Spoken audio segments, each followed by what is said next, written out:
বিপদে পড়েছে। আরে প্যান্ট তুমি কোত্থেকে পেলে? কারণ ক্রাইম স্পটে আমি তো এরম কোনো প্যান্ট পাইনি।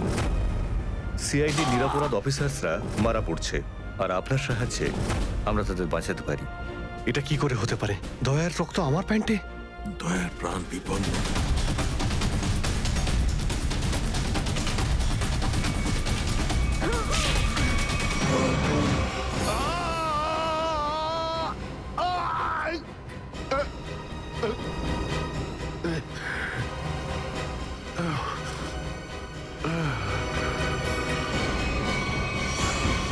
স্যার, শহরে যত টোল প্লাজা রয়েছে সব জায়গায় খোঁজ নিয়েছি, না তো এসিপি স্যারের খোঁজ পেয়েছি আর না তো দয়া স্যারের।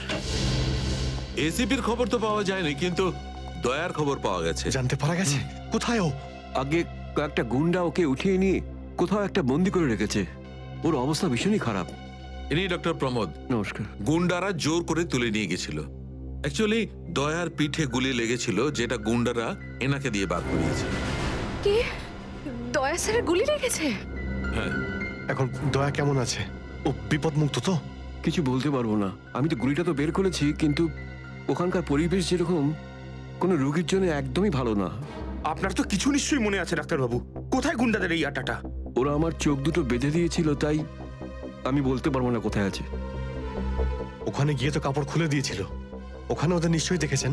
ওদের মুখটা মনে আছে আপনার? হ্যাঁ, দেখলে চিনতে পারবো। Very good. পঙ্কজ, স্কেচ আর্টিস্টকে ডাকো এক্ষুনি।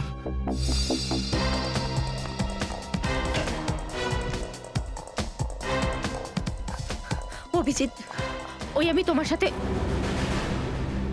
হাই। স্যার, আপনি এখানে? হ্যাঁ, আমি এখানে। আচ্ছা সারিকা, পেন্টে যে রক্তটা লেগেছিল তার ডিএনএ রিপোর্টটা এসেছে? হ্যাঁ, এসেছে। সেটাই বলতে এসেছিলে না অভিজিৎ স্যারকে? হয়তো তুমি আগেই বলে দিয়েছো। তোমার বসকে, ডক্টর সালুকাকে বলার কথা মনেই হয়নি। ছাড়ো ছাড়ো, কোনো ব্যাপার না, কোনো ব্যাপার না, হতেই পারে হতেই পারে, ছাড়ো ছাড়ো। কি আছে ওই ডিএনএ রিপোর্টে? ওই ব্লাড স্যাম্পলটা কার সারিকা?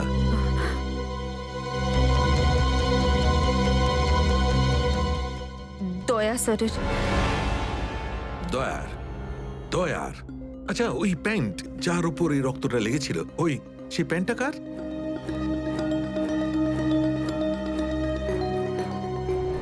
এটা কি করে হতে পারে? দয়ার রক্ত আমার প্যান্টে? অভিজিতের। এত দূর যখন চলেই এসেছো, তোমাকে কি এমনি এমনি চলে যেতে দেবো আমি?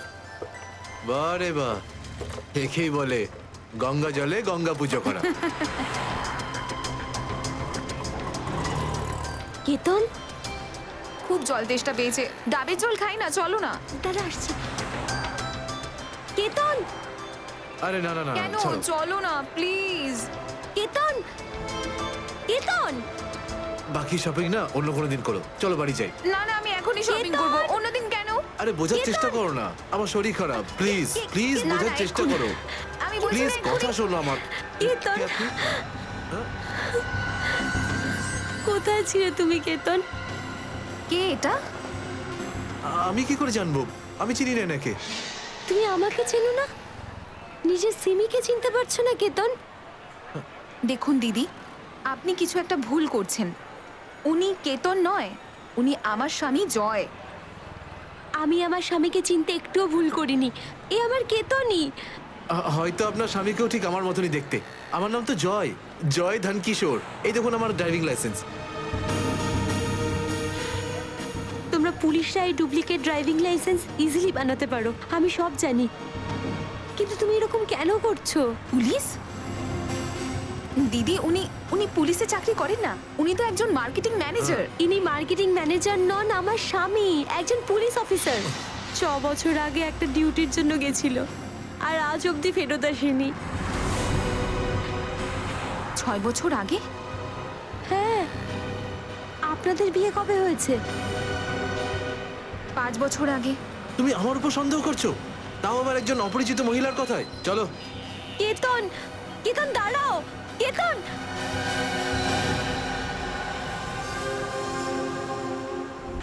অভিজিতের প্যান্টের ওপর দয়ার রক্ত। তিনবার টেস্ট করিয়েছি কিন্তু ফলাফল ওই। আর সেই কারণে তুমি প্যান্টটা চুপচাপ সারিকাকে দিয়ে দিয়েছিলে, কারণ তুমি জানতে ওই প্যান্টে দয়ার রক্ত লেগে আছে। যদি আমি জানতাম যে আমার প্যান্টে দয়ার রক্ত লেগে আছে, তাহলে সেটা আমি টেস্ট করার জন্য কেন দেব?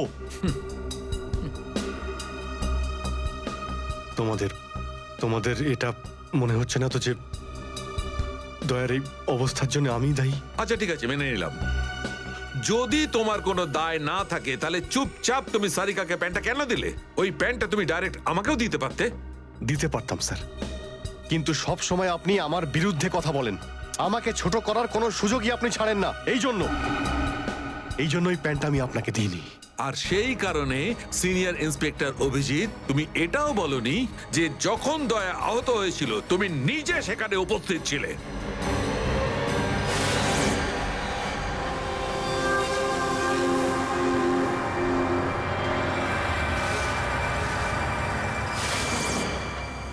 বলে দিতাম যদি আমার মনে থাকতো।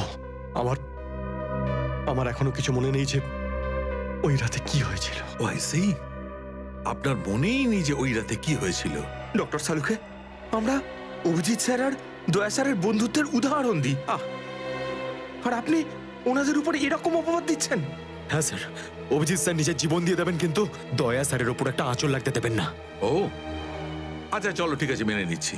আমি আমার সমস্ত কথা ফিরিয়ে নিচ্ছি। I am sorry. আমি মেনে নিচ্ছি যে দয়া আজকে যে অবস্থায় আছে তার দায় অভিজিতের নয়, কিন্তু এই কথাটা আমি কিছুতেই মানবো না যে দয়া যখন আহত হয়েছিল তখন অভিজিৎ ওখানে ছিল আর ওর কিছুই মনে নেই। কিছু একটা ঘটনা অভিজিতের মাথায় নিশ্চয়ই ঢুকে গেছে, কিছু তো আছে। ইটস ইম্পসিবল, কিচ্ছু মনে নেই। ডক্টর সালুকে, আপনি আমার কাটা ঘায়ে আর নুন ছেটাবেন না। আপনি খুব ভালো মতোই জানেন যে আমার স্মৃতিশক্তি। জানি অভিজিৎ, আমাকে মনে করিয়ে দেওয়ার চেষ্টা করো না। আমি ভালো করে জানি অভিজিৎ, যখন সিনিয়র ইন্সপেক্টর অভিজিৎ কোনো প্রবলেমের মধ্যে পড়ে তখন ওর কাছে একটা মস্ত বড় হাতিয়ার আছে, ওর স্মৃতিশক্তি। প্লিজ সালুকে স্যার, আপনি অভিজিতের integrity hold on doctor Sarika. ইন্টিগ্রিটির পার্ট তুমি আমাকে পড়াতে এসো না। তুমি সিআইডির সবচেয়ে বড় নিয়ম ভেঙেছো, আমাদের কাছ থেকে এইরকম একটা বড় প্রমাণ লুকানোর। আন্ডারস্ট্যান্ড? ইন্টিগ্রিটি। স্যার, ওই দিন রাতের এমন কোনো কথা যেটা আপনার মনে আছে? যাই হোক,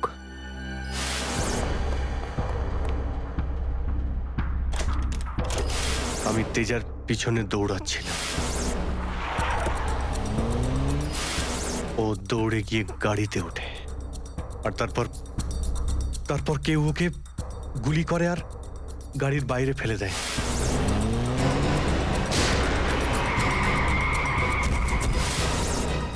যখন আমি দৌড়ে গিয়ে তেজার লাশের কাছে যাই তখন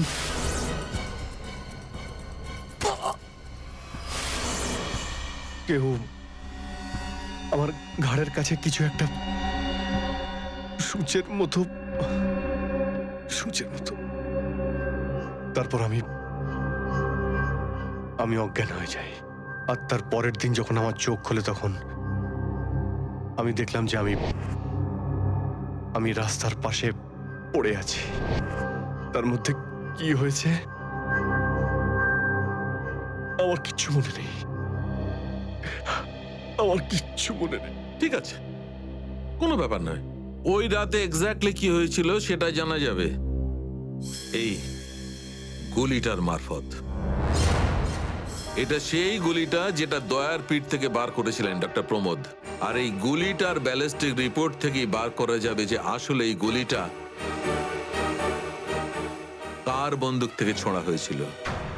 Sarika, come with me. Doctor Pramod, এক মিনিট। আপনি স্কেচ বানাতে হেল্প করবেন, আর আমি আপনাকে কয়েকটা প্রশ্ন করতে চাই। হ্যাঁ, জিজ্ঞাসা করবো।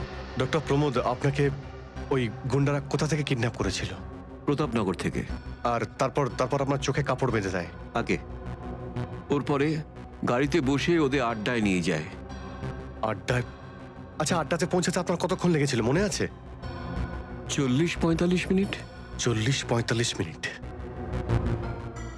এটা ঠিক কটার সময়? রাত তখন এই 10:30টার মতন। রাত 10:30টা? ওই সময় তো প্রতাপনগরে খুব একটা ট্রাফিক থাকে না, রাস্তা ফাঁকাও থাকে। শ্রেয়া, শহরের ম্যাপটা নিয়ে এসো, আর সেই সব জায়গা লিস্ট বানাও যেখানে প্রতাপনগর থেকে যেতে 45 মিনিট সময় লাগে। শ্রেয়া, কি হলো? শহরের ম্যাপটা নিয়ে এসো তাড়াতাড়ি। সরি স্যার, আমার শরীরটা ভালো লাগছে না, এক্সকিউজ মি।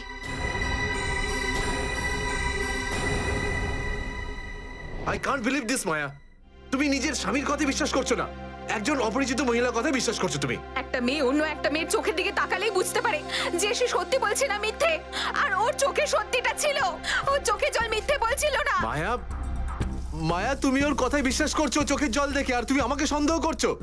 সত্যিটা বলো, বলো সত্যি করে যে কতগুলো বউ আছে তোমার, বলো আমাকে জয়। আরে আমি তো একটা সামলাতে পারছি না, আবার অন্য কোথায় আনবো? সে তো তোমার কপাল ভালো যে মার্কেটে আজ তোমার সত্যিটা জানতে পারলাম, না হলে সারা মায়া- জীবন আমি এটাই ভেবে যেতাম যে তুমি আমাকে ভালোবাসো। হ্যাঁ মায়া, এটা সত্যি যে আমি শুধুমাত্র তোমাকেই ভালোবাসি মায়া। তাহলে বলছো না কেন নিজের ব্যাপারে সত্যিটা, নিজের অতীতের ব্যাপারে কেন বলো না আমাকে কিছু? মায়া তুমি তো সব জানো আমার সম্পর্কে, যে আমার কেউ নেই কোনোদিন, আর তুমি ছাড়া আমার কে আছে বলো? আর তোমার কাজ, তুমি পুলিশে আছো নাকি মার্কেটিং ম্যানেজার? মার্কেটিং মায়া। সব মিথ্যে। আমি তোমার অফিসে যেতে চাই, আমি কিছু জানি না, আমি তোমার অফিসে যেতে ঠিক চাই। আছে, ঠিক আছে, অফিস যেতে চাও? আমি সামনের সপ্তাহে তোমাকে আমার অফিসে নিয়ে যাবো, খুশি? কেন পরের সপ্তাহে কেন? হ্যাঁ কালকে কেন নয়? হ্যাঁ বরং আমি তো বলবো যে কাল নয়, আজই যেতে চাই আমি তোমার মায়া অফিসে। মায়া মায়া, সন্দেহের একটা লিমিট থাকে মায়া।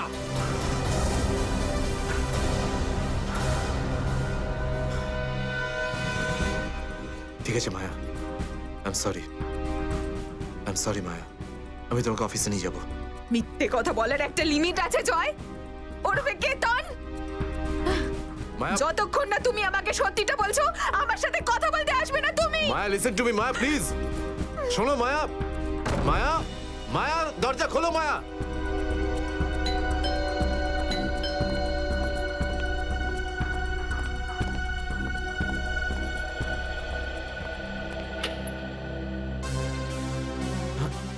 আপনি?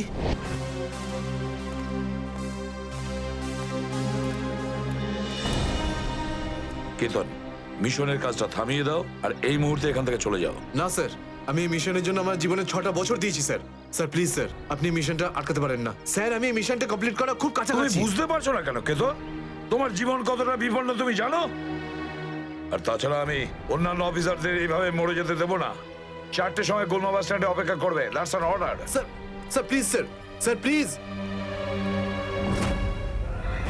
স্যার সব মিলিয়ে 4টে এমন জায়গা রয়েছে যেটা প্রতাপনগর থেকে 45 মিনিটের দূরত্বে রয়েছে। এটা হচ্ছে ভিকে রোড, যেখানে কল সেন্টার্স আর অফিসগুলো রয়েছে। এটা সেই জায়গাটা হতে পারে না। আর এই পশ্চিমে শ্যামনগর স্যার, এখানে বেশিরভাগ সব ফ্ল্যাট স্যার। ডক্টর প্রমোদ, আপনার ঠিক মনে আছে যেখানে আপনাকে নিয়ে গেছিল সেই জায়গাটা বাংলো বা ফ্ল্যাট ছিল না? হ্যাঁ, পুরনো কোনো এলাকায়। এখন তাহলে বাকি রইল সাউথ আর ইস্ট। এই সাউথের দিকে চিত্রকূটনগর আর ইস্টে বিদ্যাধরনগর। চিত্রকূটনগরে তো অনেক দোকান রয়েছে, আর বিদ্যাধরনগর এখানে তো অনেক স্টুডিও রয়েছে, ফিল্মের শুটিং হয় এখানে। আরে শ্রেয়া, আচ্ছা এখন তোমার শরীর কেমন আছে? আমি ঠিক আছি স্যার, থ্যাংক ইউ। শ্রেয়া, চাইলে তুমি বাড়ি গিয়ে বিশ্রাম নিতে পারো, ততক্ষণ আমরা এসব খোঁজ নিচ্ছি।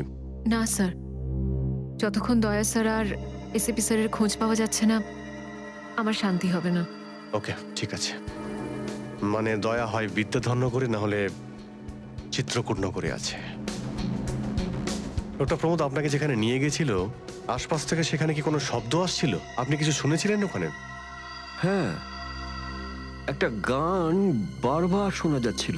মানে বলতে চাই, প্রত্যেক আধ ঘন্টা পর ওই গানটাই শুনছিলাম। তার মানে আশেপাশে কোথাও ফিল্মের শুটিং চলছিল, মানে বিদ্যাধরনগর। বিদ্যাধরনগর, কারেক্ট। ফিল্মের সব স্টুডিও ওখানেই আছে। এটা খোঁজ নাও যে বিদ্যাধরনগরে কোন স্টুডিও আছে যেখানে এই গানটার শুটিং চলছিল। দেখো রে নয়ন মেলে জগতের বাহার, জগতের বাহার, ওটো ওটো ওটো ওটো সকাল হয়ে গেছে, স্কুল যাওয়ার সময় হয়ে গেছে। ভালো বাবু, সোনা বাবু, ওঠো। কারা তোমরা? সিআইডি দের শত্রু আর অপরাধীদের বন্ধু।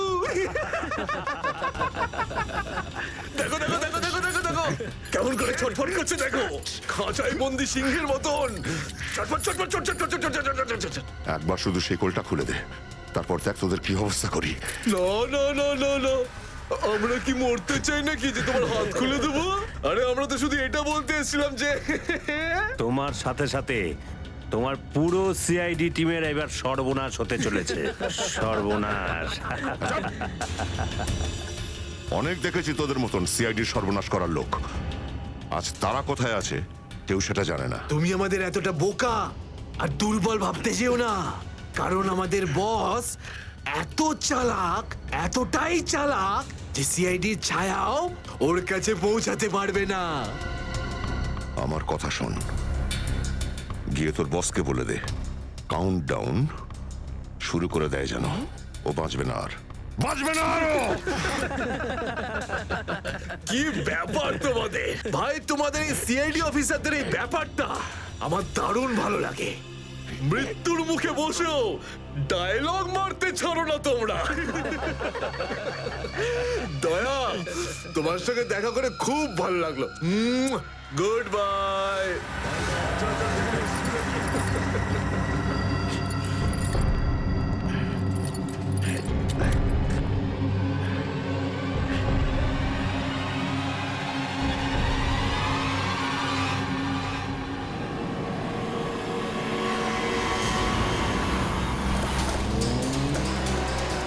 সেদিন দেখা হয়েছিল গানটার শুটিং এই স্টুডিওতেই চলছিল, তাই তো? হ্যাঁ স্যার, এটাই সেটা, বিরাট স্টুডিও। দয়াকে এখানেই হয়তো কোথাও রেখেছে।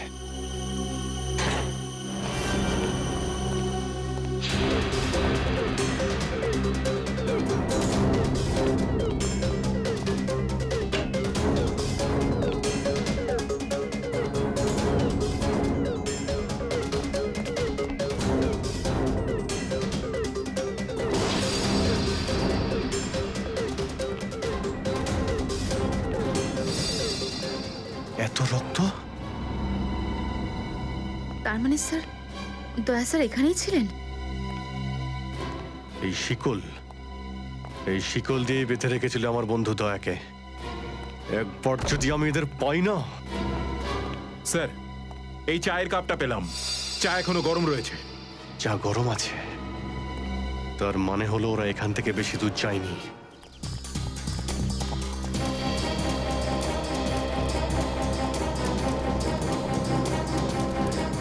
স্যার মনে হচ্ছে এখানে কিছু হয়েছে।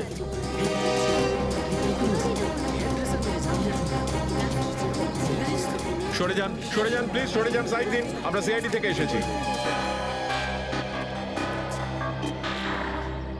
স্যার দেখুন না, কেউ ঋতুকে খুন করে ফেলেছে। কি করে হলো এইসব?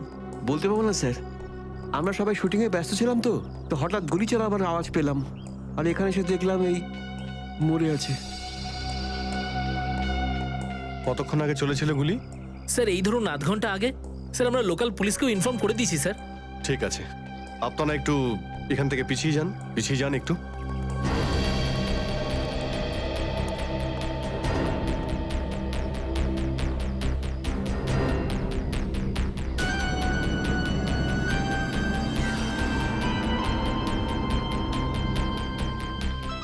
গুলি বেরিয়ে গেছে মাথা থেকে।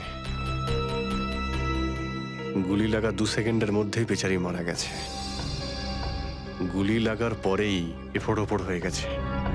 একটু চেক করো আশেপাশে, দেখো গুলি এই ডিরেকশনে কোথাও পাও কিনা।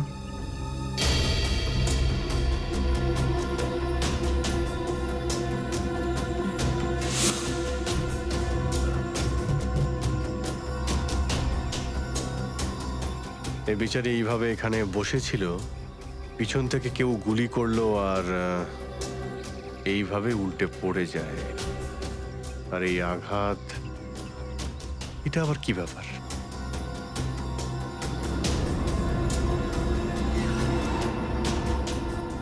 উইক পড়েছিল মেয়েটা।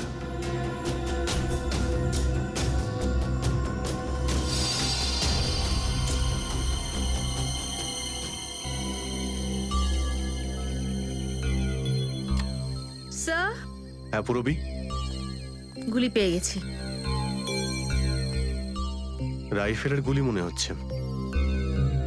রেখে দাও এটাকে। আচ্ছা, কি উইক পড়তো? একদমই না স্যার, ও আসলে আমার হেয়ার ড্রেসার ছিল, আর আমার উইগস আর সব কিছু ওই রাখতো। যে উইগটা ও পরেছে না, সেটা আমার নেক্সট সিনের জন্য লাগতো। ঋতু আপনার উইক পড়েছিল? হ্যাঁ স্যার। সুশান্ত, বুঝতে পারলে?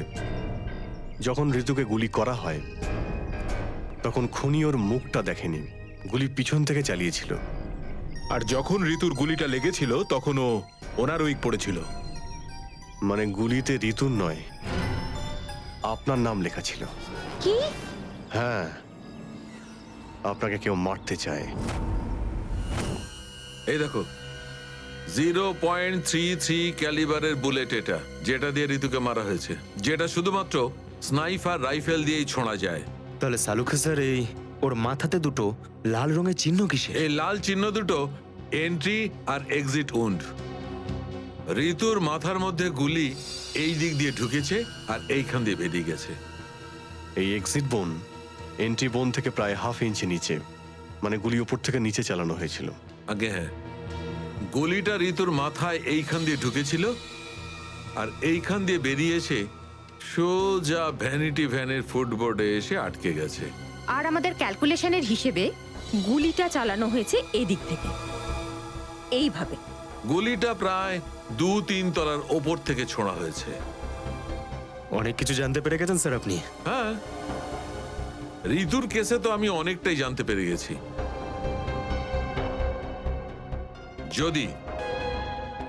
যদি আমি এইটা জানতে পারতাম যে দয়া আর আমার অন্যান্য অফিসারদের মধ্যে কি হয়েছিল, কিন্তু আফসোস, যে লোকটি এই কথাটা বলতে পারত সে বলতেই চাইছে না। আপনি কি বলতে চাইছেন যে আমি কি বলছি না? মনে থাকলে তো বলবো। আপনি সবসময় আমার বিরুদ্ধে বাজে অভিযোগ করেন। না অভিজিৎ, সালুকে কারোর ওপর কখনো বাজে অভিযোগ করে না। ডক্টর সালুকে প্লিজ, আপনি কি please? Please sir, Saluke sir please, আমরা কি এখন শুধুমাত্র ঋতুর কেসটা নিয়ে কথা বলতে পারি? ঋতুর কেসে আমি যতটা জানতে পেরেছি আমি সবটাই বলে দিয়েছি। ব্যাস, এখন আমার অপেক্ষা শুধুমাত্র একটা প্রমাণের জন্য, যা দিয়ে আমি জানতে পারবো দয়ার সঙ্গে কি ঘটেছিল। That's it. দেখলে, এই জন্য আমি তোমাকে বলেছিলাম যে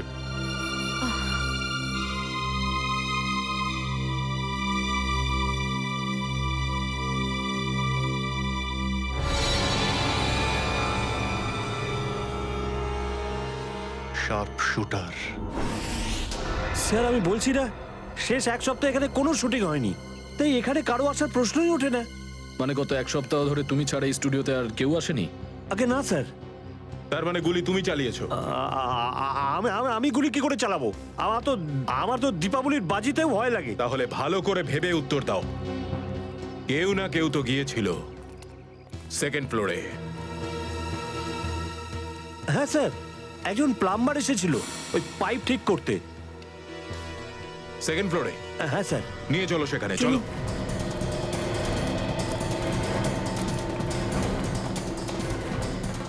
কোন দিকে? এই দিকে।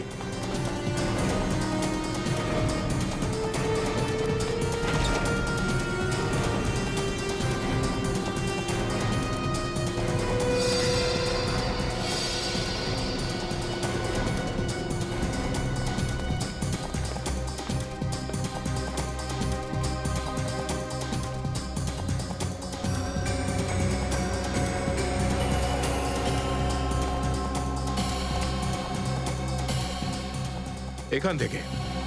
ঋতু ওখানে ছিল আর শার্প শুটার গুলি সম্ভবত এখান থেকেই চালিয়েছে।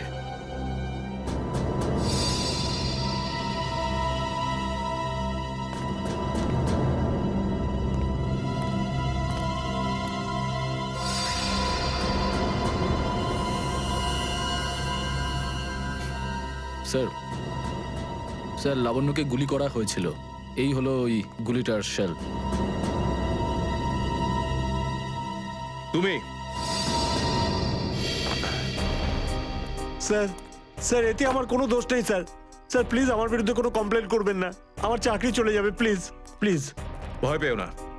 আচ্ছা আমাকে এটা বলো, ওই প্লাম্বারের মুখটা দেখেছিলে তুমি? স্কেচ বানাতে পারবে? স্যার আসলে কি বলুন তো, আমি না চশমা ছাড়া কিছু দেখতে পাই না। আর ও যখন এসেছিল তখন আমার চশমা কোথাও হারিয়ে গিয়েছিল, আর আমি চশমাটাই খুঁজছিলাম। এই লাবণ্যর কোনো না কোনো শত্রু তো নিশ্চয়ই আছে, নইলে কেউ ওকে মারার চেষ্টা কেন করবে? এই লাবণ্য টিকুজি বের করেছি স্যার, ওর কারোর সাথে কোনো শত্রুতা ছিল না। হ্যাঁ স্যার, ফ্লপ হচ্ছিল ওর সব ফিল্ম। তাহলে এরকমও হতে পারে না যে অন্য কোনো অভিনেত্রী হিংসা বা ঈর্ষার কারণে ওকে মারার চেষ্টা করে থাকবে। লাবণ্য খুব বড় লোক নয় যে টাকা পয়সার জন্য ওর উপরে কেউ হামলা করবে। স্যার হতে পারে সত্যি এই গুলিটা ঋতুর উপরে চালানো হয়েছে, লাবণ্যের উপর নয়। আচ্ছা, তোমরা কি ঋতুর ব্যাপারে ইনফরমেশন বের করেছো? হ্যাঁ স্যার, ঋতুরও কারোর সাথে কোনো শত্রুতা ছিল না। এমন কোনো না কোনো ব্যাপার আছে যা আমরা ঠিকমতো দেখতে পাচ্ছি না। এই লাবণ্যের যে আর্টিকেলগুলো আমরা পেয়েছি, এর মধ্যে কোনো না কোনো ব্যাপার নিশ্চয়ই আমরা পাবো যার সঙ্গে কেসের কোনো না কোনো সম্পর্ক আছে। স্যার স্যার এটা 3 দিন পুরনো পেপার। এতে নিউজ আছে যে লাবণ্য জিনিসপত্র চুরি হয়েছিল ব্লু ইভ রিসর্ট থেকে। লাবণ্যের জিনিসপত্র চুরি হয়েছিল ব্লু ইভ রিসর্ট থেকে?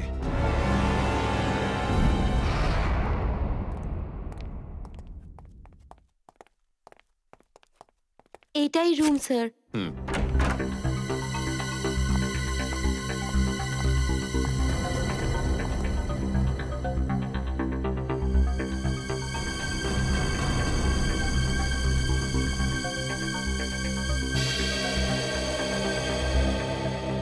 এই ঘর থেকেই আপনার জিনিসপত্র চুরি হয়েছিল? একদমই তাই স্যার, কিন্তু খুব একটা দরকারি জিনিস ছিল না। এই এমনি 1,500-2,000 টাকা আর নকল জুয়েলারি। আর পুলিশ কোনো সূত্র পায়নি এখান থেকে? না স্যার।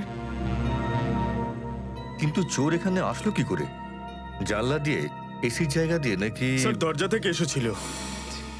পুলিশের কথা অনুযায়ী ও চাবির ব্যবহার করেছিল ঘরটা খুলতে। আর এই ঘরের চাবিটা কার কার কাছে ছিল? একটা আমার কাছে আর একটা এদের কাছে। ও মানে হোটেলের কোনো ভেতরের লোকের কাজও হতে পারে। ম্যাডাম আপনি এসব কি বলছেন? 15 বছর পুরনো আমাদের হোটেল। আমরা খুব সৎভাবে কাজ করে এখানে গুডউইল বানিয়েছি, আর আমাদের হোটেলের কোনো লোক এটা করতে পারে না। হয় এই কাজটা কোনো হোটেলের ভেতরের লোকই করেছে, অথবা কোনো বাইরের লোক এই চাবি চুরি করে চাবির ডুপ্লিকেট বানিয়ে নিয়েছে। আর এই দুটো সিচুয়েশনেই তোমাদের হোটেল দায়ী, বুঝলে কিছু? ছেড়ে দিন না স্যার, এই ছোটখাটো চুরির জন্য কেন ওদের ডিস্টার্ব করছেন? লাবণ্য দেবী, এই জিজ্ঞাসাবাদ আমরা আপনার জিনিসপত্রের জন্য করছি না, বরং এটা তাকে ধরার জন্য করছি যে আপনাকে মারতে চাইছে। কারণ আমাদের মনে হয় যে এই চুরির সম্পর্কের সাথে আপনার উপর প্রাণঘাতী হামলার সাথে থেকে থাকতে পারে। সেই কারণে একটু ঠিক করে মনে করে বলুন, আর কোনো বিশেষ জিনিস বা কোনো দামি জিনিস যেটা চুরি হয়েছে? হ্যাঁ, আমার তো না, কিন্তু আমার হেয়ার ড্রেসার ঋতুর জিনিস চুরি হয়েছিল। আর তারপর ওর হঠাৎ করে মুড অফ হয়ে গেছিল আর ও খুব কাঁদছিল। এমন কি জিনিস চুরি হয়েছিল ওর? একটা অদ্ভুত শোপিস ছিল। শোপিস? হ্যাঁ, আমিও অবাক হয়েছিলাম ভেবে যে একটা শোপিসের জন্য এত ভেঙে পড়ার কি আছে। আর আমি ওকে বলেও ছিলাম যে আমি ওকে একটা নতুন শোপিস এনে দেবো, কিন্তু হয়তো ওই শোপিসটা ওর জন্য খুব দামি ছিল। খুব দামি শোপিস ছিল? না না, ওই ট্রিপোলিয়াম বাজারে যে চাইনিজ শোপিসের দোকানগুলো আছে না, সেখান থেকেই নিয়েছিল। ওই হবে 700-800 টাকার মতো। ত্রিপোলিয়া বাজারে চাইনিজ জিনিসপত্রের দোকান?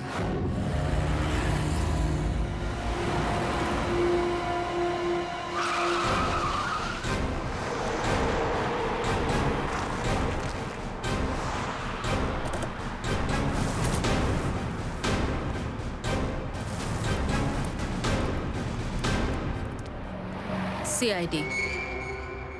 সিআইডি? একটা খুনের ব্যাপারে আপনার থেকে কিছু জানতে চাই। খুন? কার খুন হলো আবার? এর নাম ঋতু, ফিল্ম ইন্ডাস্ট্রিতে হেয়ার ড্রেসারের কাজ করে। কিছু মনে পড়লো? আমি তো একে কোনোদিন দেখিনি। গত শনিবারে আপনার দোকানে এসেছিল। ও একটা মূর্তি কিনেছিল, এই অনেকটা এরকম ছিল।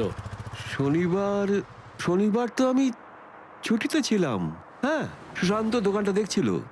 কি সুশান্ত, তুমি দেখেছো মেয়েটাকে? হতে পারে এখানে এসেছিলেন। শনিবারের দিনটা খুব বিজি দিন থাকে, অনেক লোক আসে। কিছু মনে পড়ছে না। আচ্ছা, আমাকে এই মূর্তিটা দেখাও তো। ওই মূর্তিটাও।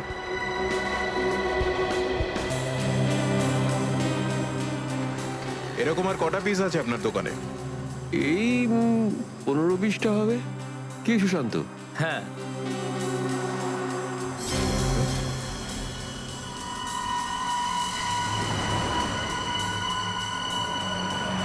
ওখানে ওই দুটো বক্সে ক্রস চিহ্ন দেওয়া কেন? আরে আরে ওটা তো ডিফেক্টিভ পিস, এগুলো ফ্যাক্টরিতে রিটার্ন যাবে, আপনার কোনো কাজে আসবে না। সেটা এক্ষুনি জানতে পারা যাবে। দেখাও ওটাকে। দেখাও।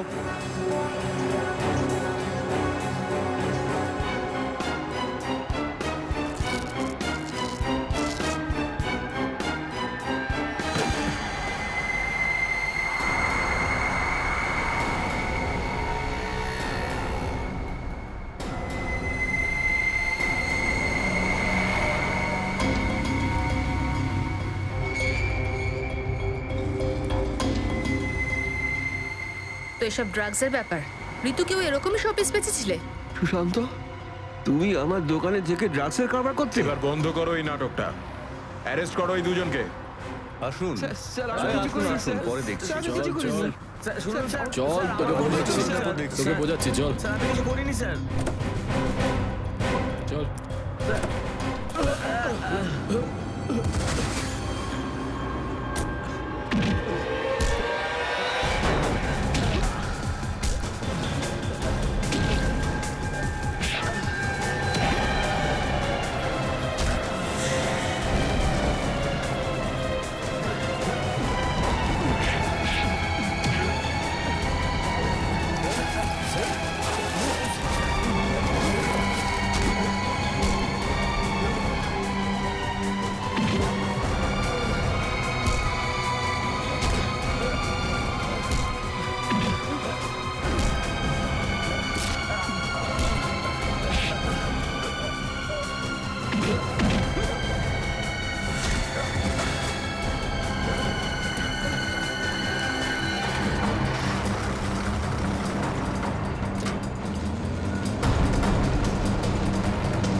সুশান্ত, কে করলো এটা? বলো সুশান্ত, উত্তর দাও। হ্যাঁ, বলো বলো সুশান্ত, কে করলো এটা? সুশান্ত,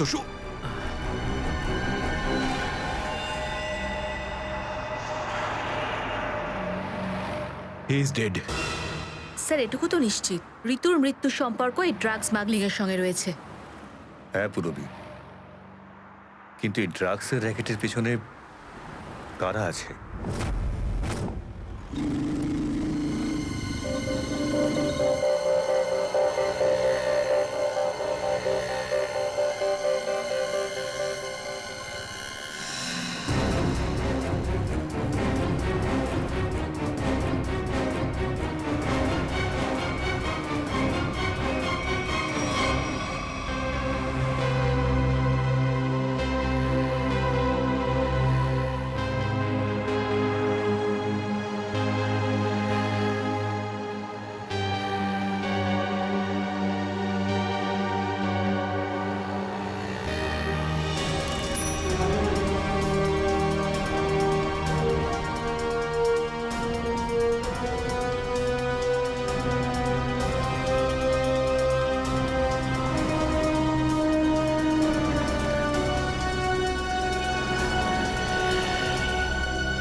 কি ব্যাপার স্যার, এত আর্জেন্ট ডাকলেন? জয়, তোমার জীবনে ঝুঁকি আছে। তোমাদের মতন অফিসারদের ব্যাপারে ওরা জেনে গেছে, আর ওরা একের পর এক মেরে ফেলছে। এটা কি করে হতে পারে স্যার?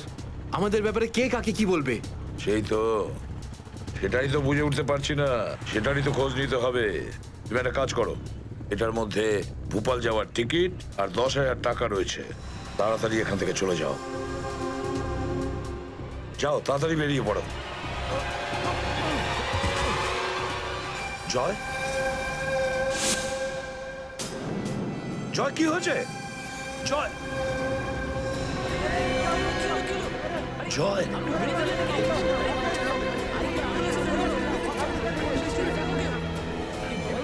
মাই গড,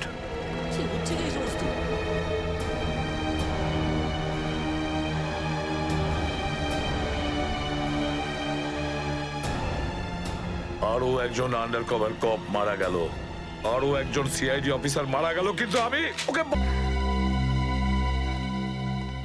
দয়া স্যারের ফোনটা কেন লাগছে না? শ্রেয়া, দয়া স্যারও ঠিক ফিরে আসবেন যেরকম অভিজিৎ স্যার এসেছেন। স্যার কিভাবে ফিরে আসবেন? আমরা তো এটাও জানি না যে দয়া স্যার কোথায় আছেন। স্যার, নাই বা দয়া স্যারের খোঁজ পাওয়া যাচ্ছে, নাই বা এসিপি স্যারের। শ্রেয়া ওনারা সিআইডি অফিসার, এরকম অনেক সমস্যার সম্মুখীন হয়েছেন। যেখানেই থাকুক না কেন নিশ্চয়ই ভালো থাকবেন ওনারা। স্যার, আপনি এমনটা কিভাবে বলতে পারেন? আপনি রক্ত দেখেছিলেন তো? কতটা রক্ত পড়েছিল বলুন তো ওখানে? আর ওই গুলিটা, যে গুলিটা দয়া স্যারের শরীর থেকে বেরিয়েছিল। হ্যাঁ শ্রেয়া, আমি সবকিছু দেখেছি, কিন্তু তার মানে এটা তো নয় যে সিআইডি অফিসাররা মারা যান না। স্যার, হ্যাঁ স্যার, আপনি ঠিক আছেন তো? স্যার, কাল থেকে আপনাকে ফোনে পাচ্ছিলাম না। হ্যাঁ, আমি একটা জরুরি কাজে ব্যস্ত ছিলাম। এমন একটা টপ সিক্রেট কাজ ছিল, কাউকে বলতে পারিনি, এমনকি তোমাদেরও নয়। স্যার, কি? স্যার, দয়া স্যারের কোনো খোঁজ পাওয়া যাচ্ছে না। দয়া স্যারের কোনো খোঁজ পাচ্ছ না মানে? স্যার, দয়া স্যার নিখোঁজ। কিন্তু গেল কোথায় ও? জানি না স্যার, ওনার ফোনটাও লাগছে না। আর ওনার গায়ে গুলিও লেগেছে। দয়ার গায়ে গুলি লেগেছে? এক মিনিট, এই ব্যাপারটা তোমরা জানলে কি করে? স্যার, সালুকে স্যার বলছিলেন যে দয়া স্যারের বডি থেকে একটা ডক্টর গুলি বের করেছেন আর চুপ করে নিয়ে এসে ওনাকে দিয়েছেন। দয়ার বডি থেকে গুলি বের করে সেটা শালুকে পাঠানো হয়েছে? অভিজিৎ, অভিজিৎ কোথায়? স্যার, অভিজিৎ স্যারও নিখোঁজ ছিলেন, 3 ঘন্টা আগেই ফিরে এসেছেন। আর তার থেকে বড় কথা স্যার, অভিজিৎ স্যারের প্যান্টে দয়া স্যারের রক্ত লেগেছিল। অভিজিৎ নিখোঁজ? 3 ঘন্টা আগে ও ফিরে এসেছিল, আর ওর প্যান্টের ওপর দয়ার রক্ত লেগে আছে। আর ওনার কিছুই মনে নেই স্যার। আর ওর কিছু মনে নেই? সেই একই ব্যাপার, সেই একই ব্যাপার। অভিজিৎ যখনই কোনো মুশকিলে পড়ে ওর স্মৃতিশক্তি লোপ পেয়ে যায়। এসব কি হচ্ছে সিআইডির মধ্যে? আমাদের তিনজন আন্ডার কভার অফিসার মারা গেছে। ওই অফিসারদের ব্যাপারে আমি ছাড়া আর কেউ কিচ্ছু জানতো না, কিন্তু ওদের নাম বাইরে ফ্ল্যাশ হয়ে গেছে। কিভাবে? স্যার, এই কথাটা যদি শুধু আপনি জানতেন তাহলে। সেটাই তো বলছি আমি সচিন, সেটাই তো বুঝে উঠতে পারছি না এসব কি করে হলো, কিভাবে হলো। এটার একটাই মানে দাঁড়ায় সচিন, আমাদের মধ্যেই কেউ একজন আছে যে আমাদের সঙ্গে বেইমানি করছে, আমাদের সাথে বেইমানি করছে। একজন বেইমান আছে। আর স্যার, একটা কথা আরো, একজন হেয়ার ড্রেসার খুন হয়ে গেছে স্যার। Hair dresser? হ্যাঁ স্যার, শুটিং চলাকালীন ওকে খুন করা হয়েছে। স্যার, মনে হচ্ছে এই খুনটা ড্রাগসের কারণে হয়েছে। আর স্যার, তদন্ত করতে করতে একটা লোক পর্যন্ত পৌঁছেছি, কিন্তু শেষে ও মারা যায়। আর স্যার, ওর পকেট থেকে আমরা এই কাগজটা পেয়েছি। স্যার, এটার উপরে কিছু নাম্বার লেখা রয়েছে। 1856372459, 1835672345। আমার মনে হয় সচিন, এটা কোনো টেলিফোন বা মোবাইলের নাম্বার নয়।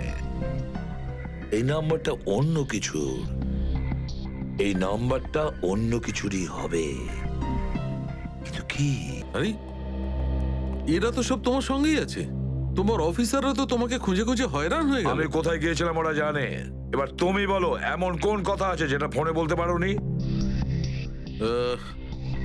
প্রদ্যুমন, এই কথাটা আমরা দুজন আলাদা বলতে পারি না। কেন? এমন কি কথা আছে যে এদের সামনে তুমি বলতে পারছো না? বলতে পারি, কিন্তু ভয়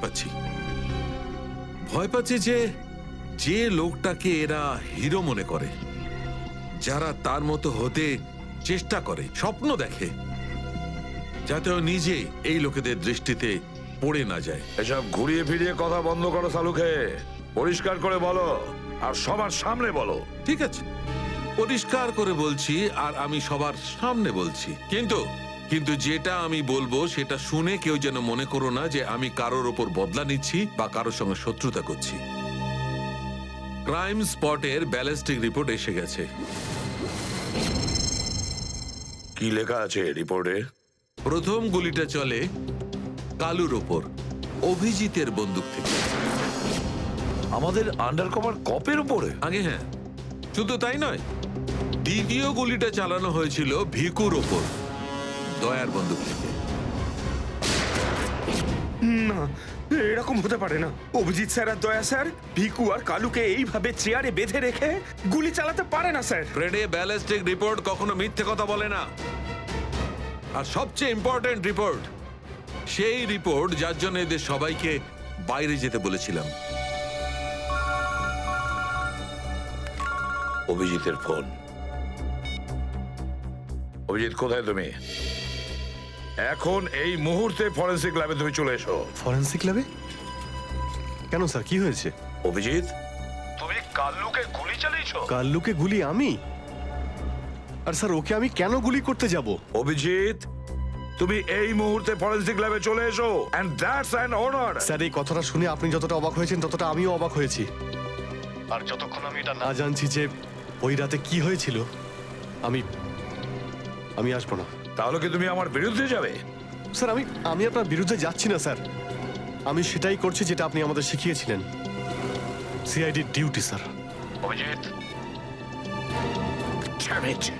ও না করে দিল। আপনার অনেস্ট, ব্রিলিয়েন্ট, ইন্টেলিজেন্ট অফিসার আপনার অর্ডার ক্যারি আউট করতে না করে দিল এসিপি সাহেব।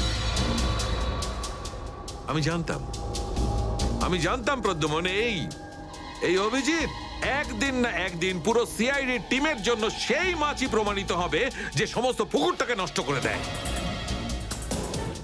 এই অভিজিতের কারণে আমাদের পুরো সিআইডি টিমের বদনাম হয়ে যাচ্ছে। কলঙ্ক একটা। এই অভিজিৎ সিআইডি টিমের একটা বড় বোঝা, একটা কলঙ্ক। অনেক হয়েছে স্যার, বন্ধ করুন এসব। আর কি উল্টোপাল্টা বলবেন ওর নামে? আমি বন্ধ করব?